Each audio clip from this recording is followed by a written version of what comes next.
Ladies and gentlemen, good evening. Java 19 is here.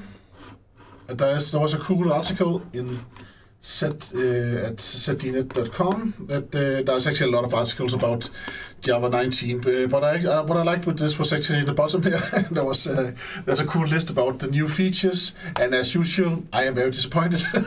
But yeah. The reason why I'm disappointed is, of course, because I think there's so little. It's very minor things. There's some support for RISC-V, which is an open chip architecture. So if you have a computer based on RISC-V, of course, then you're very much interested in this. I don't have a computer with that kind of chip, so. So that didn't matter for me. That didn't give me anything. Then we have the record patterns. I'll just show that, and again, the reason why I was actually disappointed about that, I really like when it comes to new syntax stuff. I really like syntax sugar in general, and the record patterns. I think it's an awesome idea, but it's only preview still. So again, that's why this didn't give me much. But if you want to see what it is, then let us just look at it. In the old days, you had to write some code like inside the records. You can make in Java records you can make methods. And before 19, then you had to, if you wrote something like this, if something or some object is instance of string, then you still had to cast it afterwards.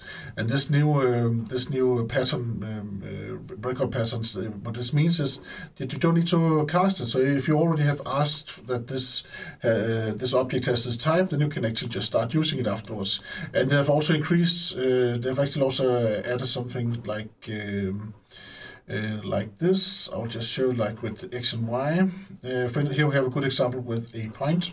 So here we ask if object instance of point, and then X and Y, and this is the bit weird part, right? You usually would not write that in your instance of, but here you can make a round bracket, and then you can say integer X, integer Y, and then if that is true, then you end up in this part of the code right here. And here you can just use X and Y, which are actually they're actually properties. They're actually properties on the record named point right there. So that is a new thing that we now have in the third preview. Of course, if you're lucky, then at some point the previews end up with real code. But again, as long as it's preview, then if you're a contractor or if you are hired somewhere where they only go for long-term support, or if they only go for long-term support, then you would not be allowed to use this anyway, because it's only preview. You will only be allowed to use the official features, because you don't know if the preview features are actually being removed afterwards. So again, that 4 or 5 did not give me anything in this Java version right here. Then we have some foreign functions and memory APIs. So this is for but that is something to do with that now we can go outside the memory, outside the allocated memory in the JVM, and then you can actually start fiddling around with that memory. Here's the motivation right here. So Java APIs expose none, blah blah resources. Communicate with local processes, use Unix domain sockets. This is way further down than I'm actually usually using what I'm using Java for. I'm using it to solve business problems and creating business systems and to create integrations with other systems. So this means that this foreign memory concept is not something that I would probably ever use. And then we have some foreign functions right here. Again, that's not something I would use, and it's still only preview, so it's not something that it's actually inside the official Java version yet. And 19 is not the LTS. The next LTS should be version 21. Java 21, and it might come out September 2023. At least that's what this article says that I found on Oracle's webpage. Then we have something called virtual threads. I could see a little bit more usage in those virtual threads. That is so we can actually, so threads will be handled a bit like, they will actually be, the concurrency will actually be handled in one thread, even though that it is actually multiple threads. I think it's a bit like the, what's called Ktor, the Kotlin backend. If we read about it, that is something that we actually, that we have something like the thread per request cycle. It should also be easier to access data from other threads. So if there's data in one thread, then it should be easier to to access the other data in those other threads. Of course, it sounds cool, but again, I'm actually not dealing that much with. I'm actually not playing around with thread handling that much. But yes, and it's only a preview again. So again, this was not something that gives me anything right now. Then we have the Vector API. So, and this is a fourth incubator. So this is, so this is an incubator again. It's not something that we really get. Of course, I know that. Of course, we have to get. It has to mature. It has to mature, and everybody then has to say whether it's a good idea or not. But if you have tried Kotlin, and if then it seems a bit slow that we get these features. That's that's how I see it.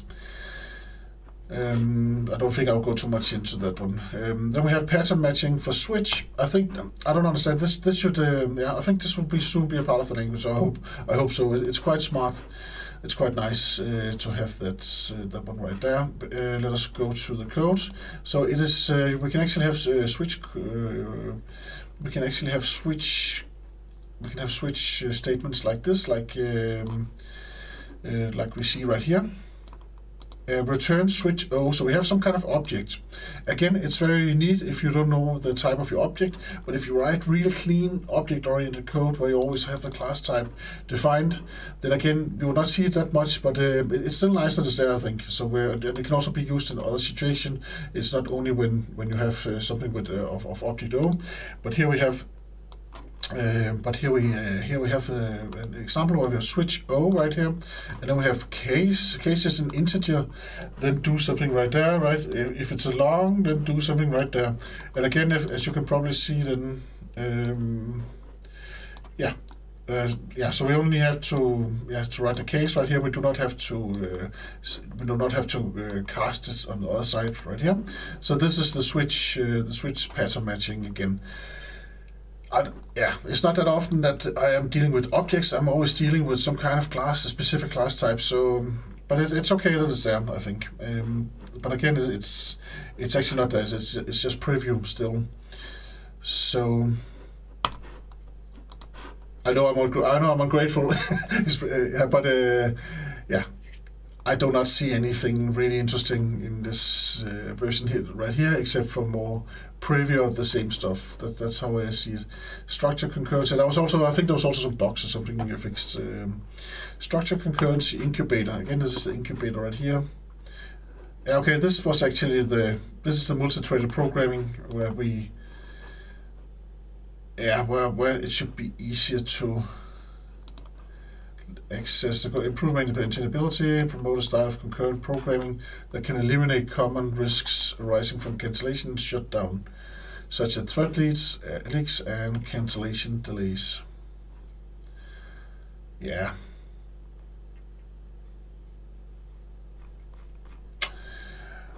What would I like to? If I was king of the world, what would I like to actually have added into Java? That's actually quite simple. I would like to, first of all, I would like it to be converted into Kotlin. So Kotlin is now the official LCS Java version. So that is step one. The second step is I would like to have all the features from Lombok. I think all of the features from Lombok should just be a part of the standard Java package. And I also would like to have all the standard features from MapStruct. If you don't know that, then look it up. It's awesome for mapping. So I'd like to have at least those two tools just incorporated in standard Java. Whenever you're developing something with Java, then that is what you will just have that per default. So that is I would at least have those things. there are probably a lot of people that do not agree on that, but that was my 2 cents on that.